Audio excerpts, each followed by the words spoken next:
Hello, this is Meg from MEG's Mysteries. Go to my playlist and you will find some good old mystery thrillers, stories of ghost and magic. So enjoy and welcome to MEG's Mysteries. More to come until next time.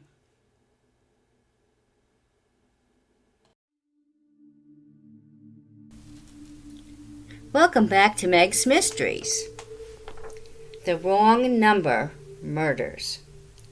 Listening to my grandfather, Pops we called him, his tales and life story of his work, they always excited me, and I loved hearing them when I was young.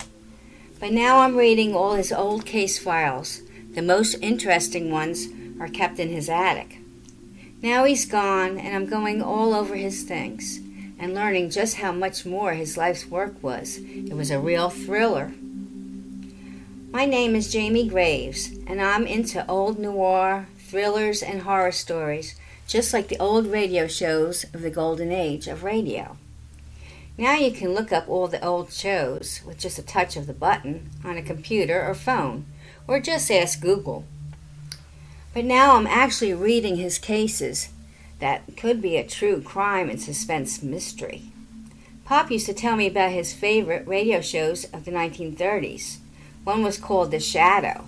Catchphrase, "Who knows what lurks in the heart of men? The Shadow knows." Another one was Suspense, a classic horror radio show. And then there was The Inner Sanctum, ghost and horror creep show. But my favorite was The Adventures of Sam Spade, a detective show, just to name a few. Reason I'm telling you this is the case of the Wrong Number Murders.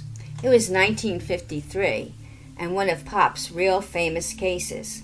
Pop's, John Grave, and his partner, John Smith. Yeah, that was his real name, but everybody called him Smitty. They worked the case from the start. It was a very strange case because it was mimicking one of the popular radio shows at the time. A thriller story called Who's Calling? From the radio series Wait for Midnight. It was a weekly series everyone was hooked on. It begins with the actors reading their lines. The announcer would say, "Welcome to another episode of Wait for Midnight. This week's story is called Who's Calling?" Sponsored by Super Sud laundry detergent. It'll make your clothes sparkly white.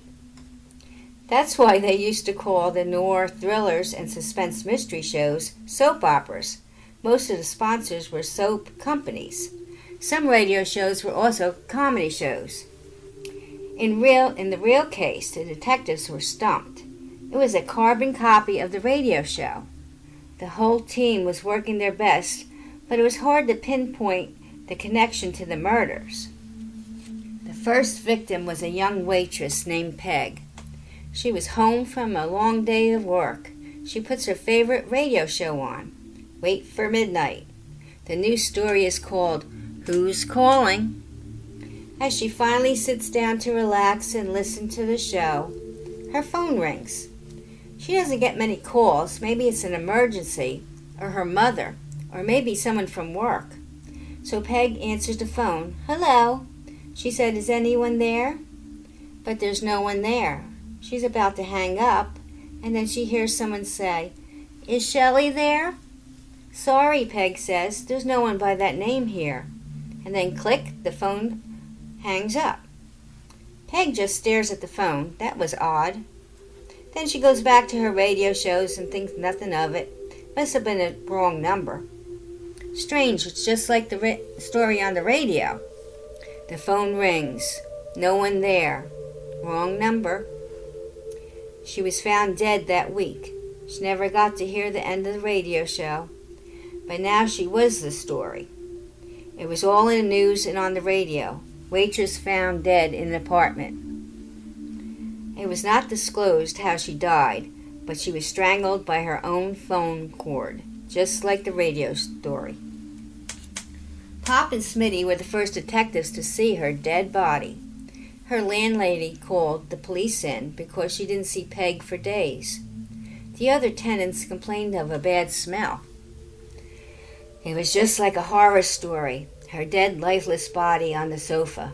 The radio was still on, and the phone cord was around her neck. The paper said, "Poor girl found dead in her own apartment." Public was in a panic. No clues were found. She was murdered with her own phone cord, but why and how did the killer get in? And what was the connection to it? This was not disclosed to the public. The detectives were all over her phone calls received and ones that went out. She didn't have many calls except from her mother and work, and one hang-up. Well, Pop and Smitty worked the case. Then another murder took place the next week. Same modus operandi, same method. Exactly like the radio show Murder. A young girl who lives alone, strangled with her phone cord, was the latest mystery story. This time another girl, Domenica Monti, a cocktail waitress. Her phone record showed only calls were from her boyfriend and a family member. Then one 30-second hang-up call. The same radio show was still playing when they found her body. Now they had 2 murders to solve and connect. But what's to connect to what? The time of death for both was the same as Wait for Midnight radio show was playing. Who's calling? Is this the connection? And still, why and how? In both cases, phone records showed a 30-second call to each victim. Maybe it was wrong number. It was too much like the radio story. A phone rings. They ask for a certain person. Sorry, wrong number. Then the killer finds out that it's a single girl living alone. Killer tracks down girl and somehow gets in or is invited in. Murders with their own phone cord. Now all women are on defense and scared to be alone until this murderer is caught. Pop and Smitty started looking into the radio show connection. It could be anyone, an actor on the show, a cop who knows the case and things the public doesn't know, a listener to the show, or maybe the writer of the show. It could also be a serial killer. Who do you think it could be? And when will this killer strike again?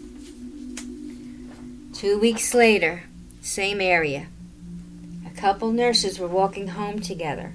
One girl, Nancy, dropped off her friend Jillian at her house, and then she walked to her house a block away. It was still light out, and she felt safe, and she was almost home. Jillian went into her apartment, locked the door, and checked the windows.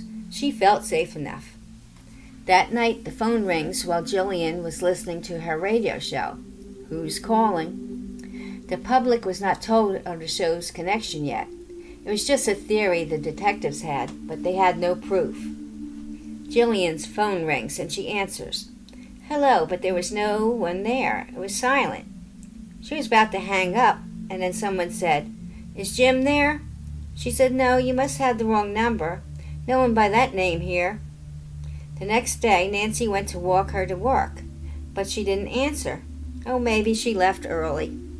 But Jillian never made it to work. She was found strangled with her own phone cord. The radio was still left on.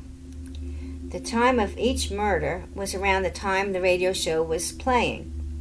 Now it's a serial killer Pop and Smitty was after.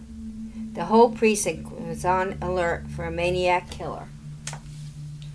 The show's producers were made to cancel the show midway through. The last victim, the murderer, got sloppy. They thought they never would be caught. But some nosy neighbor noticed a tall, dark man entering the last victim's apartment building. They were ringing all the doorbells to get in, saying, It's a delivery. The neighbor gave the description to the police. The killer got in by asking for a drink while delivering the flowers. The detectives found one yellow rose petal under the victim and a card from the florist on a counter. It was from a local florist, and they got the name of the killer, and he matched the description from the neighbor. He was the producer of the show, Wait for Midnight. He absent-mindedly gave the florist his real name, or maybe he just thought that he would never be connected to the murders. Wait for Midnight was canceled for good. The producer just wanted to see if he can get away with the murders. So he'd call a random number to see if a girl answered and lived alone. He would follow up where they lived from the phone book, from the numbers, watched and waited for a good time to murder them. Then he would ring the doorbells like he was a delivery man with flowers or a package that they had to sign for. When the girl was signing, he would either start to cough and ask for a glass of water to get into the apartment, or just push his way in. He hears the radio show on. Then he strangles her with her own phone cord, just like the story.